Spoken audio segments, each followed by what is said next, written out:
Sunindyo sudah tancapkan kukunya di Sumsel. Setelah Bengkulu, mungkinkah Kejati bergerak dalam korupsi batubara?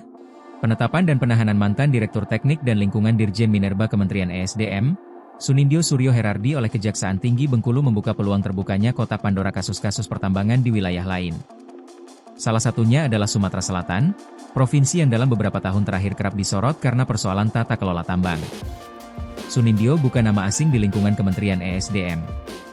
Ia tercatat pernah menjabat sebagai Kepala Inspektur Tambang sejak April 2022 hingga Juli 2024, dan sebelum itu menduduki berbagai posisi strategis seperti Kepala Bagian Hukum Ditjen Minerba dan Direktur Pembinaan Program Mineral dan Batubara. Terbaru pada 28 April 2025 lalu, ia dilantik oleh Menteri ESDM Bahlil Lahadalia sebagai Kepala Biro Komunikasi, Layanan Informasi Publik dan Kerjasama di lingkungan kementerian. Yang menarik, hasil penelusuran redaksi di laman PD Dikti menemukan bahwa Sunindyo adalah alumni UPN Veteran Yogyakarta, kampus yang sama dengan Yusrizal Koordinator Inspektur Tambang untuk wilayah penempatan Sumatera Selatan.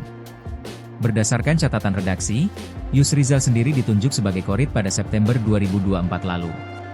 Kedekatan alma mater ini menjadi sorotan oleh aktivis, mengingat sejumlah persoalan pertambangan di Sumsel sempat menyentuh nama Sunindyo, terutama dalam kasus RKAB palsu PT Putra Hulu Lematang di Kabupaten Lahat, serta dugaan pembiaran reklamasi tambang emas PT Dwinat Nusa Sejahtera di Muratara.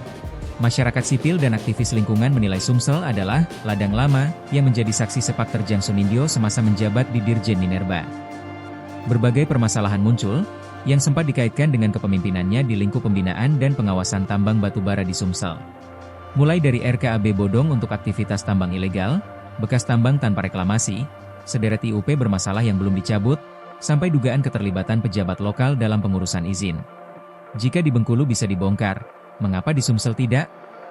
Banyak jejak Sunindyo di sini dan publik menanti keberanian Kejati Sumsel menindak, kata Direktur Eksekutif Suara Informasi Rakyat Sriwijaya Rahmat Sandi pada Jumat 1 Agustus. Apalagi beberapa kasus di Sumsel sebelumnya juga sudah masuk ke tahap penyidikan, seperti kasus PT Andalas Bara Sejahtera yang mengakibatkan kerugian negara nyaris 500 miliar rupiah berdasarkan audit BPK-RI.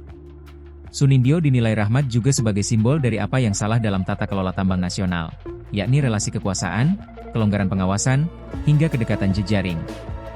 Jika jejaknya di Sumsel ditelusuri lebih lanjut, bukan tidak mungkin akan menyeret nama-nama besar lainnya yang selama ini bermain dalam senyap, tegasnya.